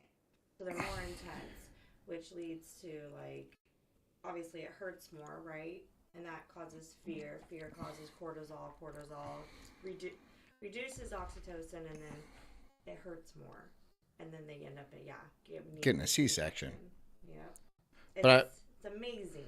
I was just telling Thought how I went through our second birth with flying colors because I knew what I was doing at that point. Yeah, you were great. You were great. Mm-hmm. You did everything right. Yeah. I sure did. I did everything right. That's right. Human same as everybody else. For historical context, the Hatfield and McCoy feud was a notorious family conflict that took place along the border of West Virginia and Kentucky. The Hatfield-McCoy thing was over a pig, by the way. During the late 1800s. I mean, for real, these two families made Chirac look like Salt Lake City. Bodies on bodies with basically no convictions. On one side, you had the Hatfields, led by William Devil Hatfield, aka the King Von of Moonshine. And on the other side, you had the McCoys, who were also on Demon Time. The origins of the beef are believed to be over land disputes and intensified after the murder of Asa Harmon McCoy. It was over a pig. 1865, shortly after the end of the Civil War. Historians have concluded by now that Asa actually wasn't killed by a member of the Hatfield family, but instead a rogue army of Confederate guerrillas who shot Asa to death inside of a saloon after spotting him wearing his Union uniform. But nonetheless, the Hatfields were blamed and the war began. I mean, we're talking people shot, stabbed, beaten, burned alive, buried alive, and dozens of stolen hogs, with Romeo and Juliet-style romantic entanglements peppering this already spicy warfare. The war is thought to have ended Yeah, they made a whole show out of it in the 1890s, but it caused such a national media splash that since then, the feud's been commodified across Appalachia with restaurants, side-by-side tours, merchandise, and even a somewhat popular TV show on the History Channel. But marketing aside, the general perception is that the feud is over by now. However, some McCoy family members are still around, say the tension is still alive, are not fans of the show, and of course, attend the Snake Church on Sunday service. Have you seen? Oh, that's cool. Snake handlers. They turned into snake handlers. That's pretty funny. And not surprising in the least bit. In the TV show, like, have you watched the Hatfields vs. McCoy TV show? Yeah. What do you think? How do you feel about it? Like, It's wrong. It's lies. Too much lies. Everything on it, 99% of it's lies. Look at it. You can see it's lies. It's just ignorant. That's what I think of it. And that's what a bunch of us older McCoys, my dad 92, he's 11. My uncle's 106. My aunt's 104, something like that. And they think it's all ignorant. It's all lies. Why do you live so long? With your teeth and stuff and your life? What? How do you live so long? Yeah, what's the biggest misconception that you feel like the TV show put out there? Making the Hatfield look like they did this and did that. When they put them in first thing, they put them in a little shack right there with barn boards 4 inches apart and try to keep 3 guys in. Come on. Wake up, smell your coffee. That's what they should have done. Don't make it real, not fake. Do you feel like they made the Hatfields look a little bit too tough? Yeah, well, I know way too tough because they didn't do nothing like that. I know that for facts. You see, you feel like the Hatfields didn't stand on business like the McCoys did? Tell it like this. I'm going to just leave it and I'm going to leave this alone. If they want another war, we can have it. What is that? The damn. It's tasteless. Which one? Chlorophyll? There's one that's tasteless. Cyanide. Cyanide. Yeah. I had somebody said I that. think he's saying chloroform. Chlorophyll is something different. It's what plants use to turn them green and make energy. Chloroform is what you use to get a date. I told him, bring it on. Hey, Leo. Yes, very American. That's very American. To ask Pastor Chris about his potential introduction of cyanide to the church in the near future. But as we wrapped up filming, I received word from Channel 5 headquarters that there was another animal-related controversial thing happening in West Virginia. But not about snakes. This rigmarole was about canines, dogs, pups, specifically of the greyhound variety. Much like West Virginia is the last state where you can handle serpents, it's also the last state where you can legally race dogs. In the past 20 years, greyhound racing has become a multi-million-dollar gambling industry in the state that seemed to have been growing exponentially with no signs of slowing down. Until now. More than a dozen greyhounds tested positive for a chemical that indicates they were exposed to cocaine. Hell yeah. Hell yeah, dude. Party. Yes, I will. I mean, yes. That dog will run fast. It makes sense that you would give them cocaine. I'm just saying, you know. We didn't give any dogs cocaine. All that was a product of a fast racetrack. If you brought him in at 10, gave him cocaine, and he's not run until 5 o'clock race, there's no effect on cocaine. My name's Steve Saris. But the dog was, doing cocaine. Greyhound breeder. Steve Saris. He's the individual who had many dogs test positive for cocaine. The cocaine scandal was my kennel. Is he from Brockton, Massachusetts? He is. Brockton's definitely tough. You're not gonna survive in Brockton. That dude does blow for sure, though, right? This guy, he parties. He does blow. And if you're not tough. The dogs were being drugged. I believe it was 26 cocaine positives. All of a sudden, it's wrapped up in this. 26? 26? Like, so you're just putting it in the chow, huh? You're just putting it in the food, or you're blowing it in their faces? How did you shoot them up with it? How were you getting these dogs to do cocaine? Were they snorting it? This cocaine scandal. Never seen cocaine in my life. Bullshit! You fucking liar! Bullshit! You've never seen cocaine? What are you, a 50-year-old man? You've never seen cocaine in your life? I don't believe you. You lying sack of shit. No, I'm sorry about my language, but I am in fervent disagreement with you, sir. You are a liar. Of course you've seen cocaine. You've dusted that schnoz of yours. I guarantee it. If you'd like to see our new documentary, West Virginia Greyhound Racing. Oh, did I run out of time? I ran out of time, dude. I didn't even pick a second one to... And we still have 15 minutes left. I'm sorry. I didn't even have. Hold on. I'm sure I have something. Here, let's watch the rest of the Bigfoot. The process. Because we didn't get very far in this yesterday, and let's start there. Big can a human. This dude's maybe weird. 12. It was clear to me that Flower was most definitely not in the shop, at least physically, in a way that my potentially unevolved mind could perceive. But it was no big deal. The shop was just our initial meeting point. The true golden goose I was hunting for was the portal Stacy had described at the conference in Pennsylvania. A circular That's a costly endeavor. Yeah, dude. Somewhere. I mean, could you imagine how much it costs to feed 26 dogs cocaine? Because everyone needs to get like a reasonable bump, right? Like you just giving greyhounds key bumps beforehand.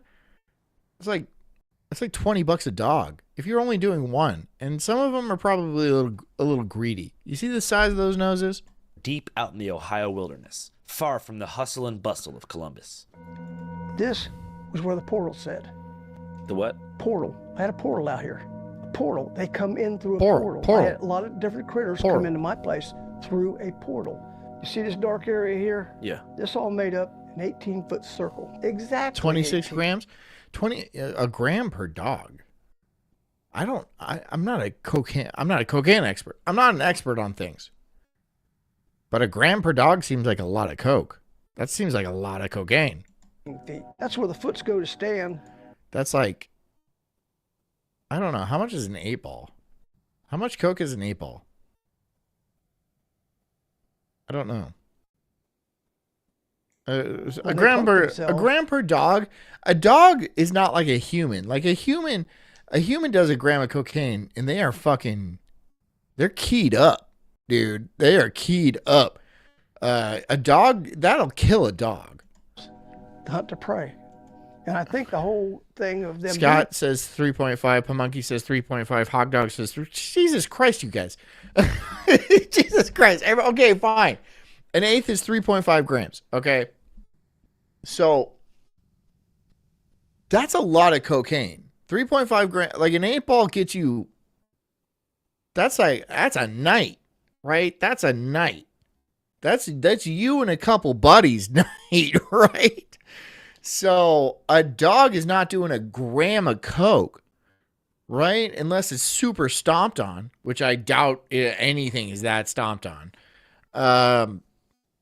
No way. That would kill a fucking dog. That would kill a dog. There was for me and Flower.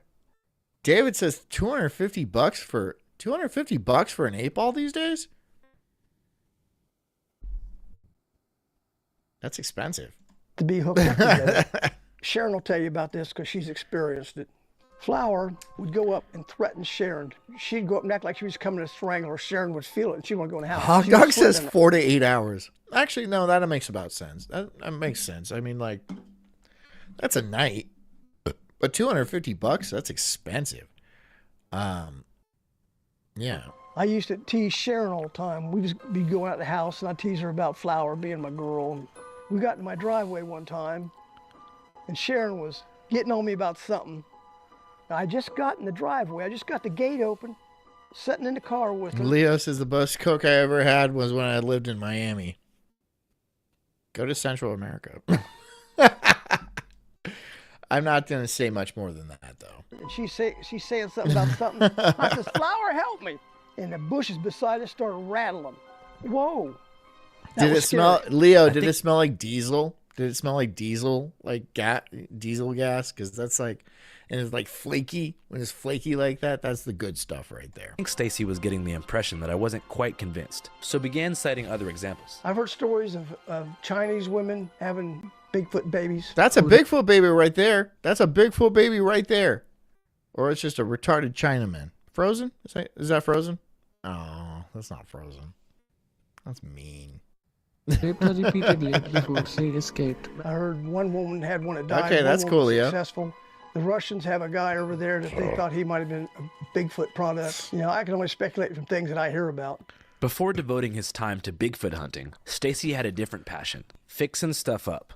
Believe it or not, congregated. So, like, I think I was in Honduras, and you basically go anywhere, and I mean, it's like $8 for like, it's like for like an 8-ball. It's insanely cheap. And yeah, it's like, it's the purest stuff you're gonna ever find. And it smells just like diesel. It's just, and it's like, it's not heavy. Like in the States, it's like heavy. Not that I do. I mean, I've done it in years, but yep. There's about 13 different projects I got going on. And I haven't had time to get them finished. But that's an old machine. That's an antiquated machine. It's called a shaper. Leo says it melted on my finger when I tried to do a bump. That's a good sign right there. I got a lot of voltages going on in here. I build all this in here myself too. I was never a big fan. I was never a huge fan of it because it's just like, I don't know, it's edgy and it's like, I mean, it's good if you're out partying and like drinking real hard and like you're going like, I think I climbed a Ferris wheel. I did. I climbed a Ferris wheel in Honduras when I was like, I was doing bumps off a toilet seat. Jesus Christ. I don't even want to, Anyway, I make things. That's what I do. I climbed a fucking Ferris wheel at like 3 o'clock in the morning. Jesus Christ. Prized mechanical Forgot about creations, that. however, were motorcycles. See, here's some of the stuff I do. I built that. Oh, cool. You ain't never seen one like that. I built that back in the 90s. That's a complete motorcycle. That's the smoothest running bike I ever rode. Is that you? Yeah. Like I said, Pamunky says, what? I was in Honduras and I climbed a Ferris wheel at 3 o'clock in the morning after getting zooted on Honduran cocaine. survival tips for Daytona Beach. Daytona's a fun place. What? Had to be down there for a club. My responsibility to be down there. Which I'm Hot not Dog the says club- Coke is so stupid to fuck with you. Really do dumb shit. Yeah, of course. And yes. Yep. More, but it's all right. Used to be part of a motorcycle club. Yeah. Was it a 1%er club? That does or no? not look like yeah. a good Yes, it was. injury. I basically left because I caught cancer. My cancer really hindered my life back then, and I couldn't. Hog says, I hate blow. I used to get stomped on blow by the QP about 25 years. By the QP? My God, dude. How much did that cost? And how stomped on was it? By the QP, dude? That is weight, bro. Yeah. That's damn. Participate properly, so I hung it up. You still talk to Scott him? says Coke was fun, man. LOL. See, I think it depends on who you are, right? Like, it was never really my bag. It was not. I was not.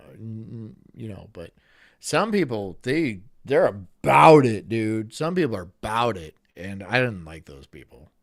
They're fucking mean. They're mean. I don't like cokeheads. They suck, dude. They're mean. Any biker friends? No, I just something you just don't. Yeah, I don't know. You have an ex-wife that you really love, you don't want to see her no more. Yeah. Stacy says that after $1,500 developing stomach cancer, Jeez, what year was that? and voluntarily quitting the motorcycle club, he began watching the History Channel series Ancient Aliens while on bed rest. I can tell you from personal experience, covering the Alien Con for All Gas No Brakes in 2019, Ever seen a UFO? Yeah, I think I saw it on Ancient Aliens. that Ancient Aliens is directly responsible for the pre-COVID brain rot that made millions of cable watchers eventually fall for incomprehensibly stupid psyops like QAnon. And I think that Giorgio, who by the way is a Swiss national, should be charged with something by the January 6th Commission. I'm just not sure what. Anyways, back to Stacy. What does that have to do with They anything? showed on there they had found gold mines thousands of feet deep, thousands of years old. You remember anything about that? Yeah. Okay, when that show come on, I'm thinking, man, a Bigfoot must have dug that. I don't know why I got that.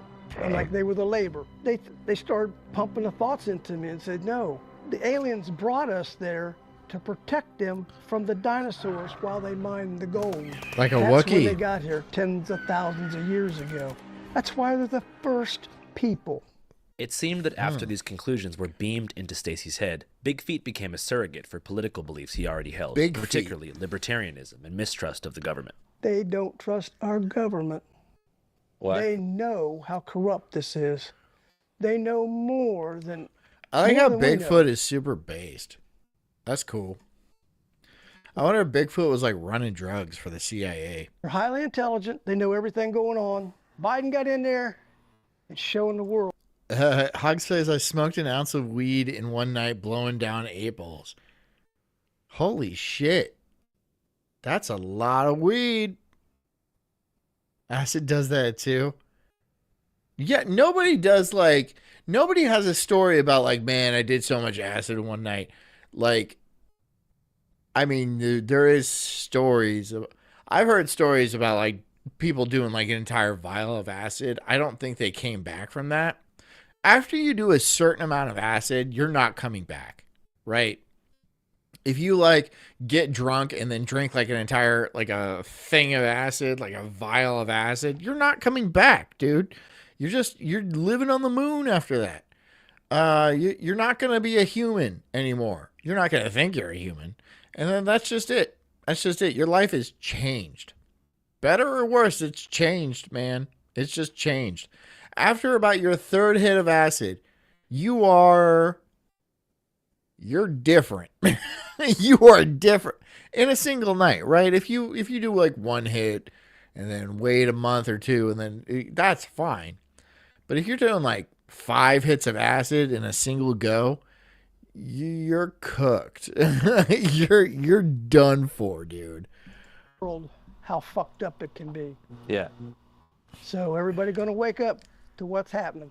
Hog Dog says, I'd rather do a 10 strip than half an ounce of blow. Yeah, half an ounce of blow will kill you. Half an ounce of blow will kill you. A 10 strip, that'll send you to the moon. I mean, that a 10 strip is, I couldn't even comprehend what happens to your brain on a 10 strip. But like half an ounce of blow will fucking kill you. So, yeah, me too. Me too. Yeah. Stacy told us it was finally time to hit the woods and find the portal. Scott says red or blue gel tabs, so lovely. I do like, yeah. The gel tabs, I haven't done it for years.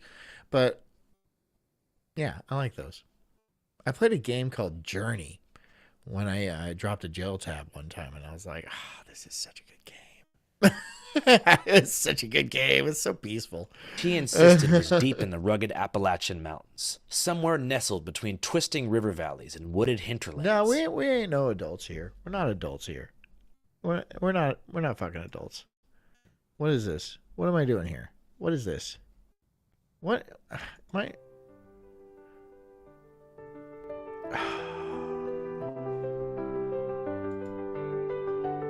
my time here is up. My time with you's over. And I shall miss you. But I shall return with bated breath. This is a very weird song to go on. Thanks for coming, guys. Hit the like button. Thanks for hanging out with me. Thanks for talking to me about your stories and your dreams and your hopes and your beliefs and all that kooky nonsense about snake bites and Bigfoot and a bunch of weird shit. I had fun. I hope you guys had fun too. Join me again tomorrow night. I'm going to do a 3-hour stream. But the last hour is just for premium people, so be premium. Hang out with me for 3 hours. We'll have a great time. Until then, I will be on Daywave tomorrow and then right back here on the Sulk stream at 8 p.m. I hope you guys have a great night. I hope you guys stay strong, stay beautiful, resilient. The rest of those good things, right? The rest of those good things. Until then, I hope you guys be awesome and cool. And I love you so much. Kisses. And drink water and get a good night's sleep. And take care of yourselves because I care about you too. I'll see you guys tomorrow. I love you so much. Good night.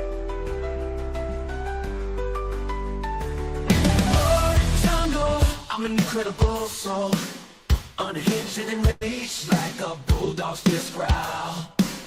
I'm spitting fire, burning through these trees, questioning the world, unraveling conspiracies.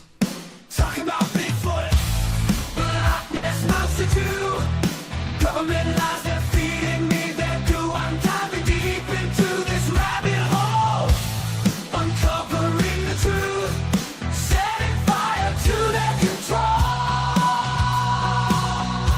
I got small nipples, but my voice is loud, born like thunder in this crazy crowd. They say I'm crazy, but I call it woke, unraveling the madness with every word I spoke.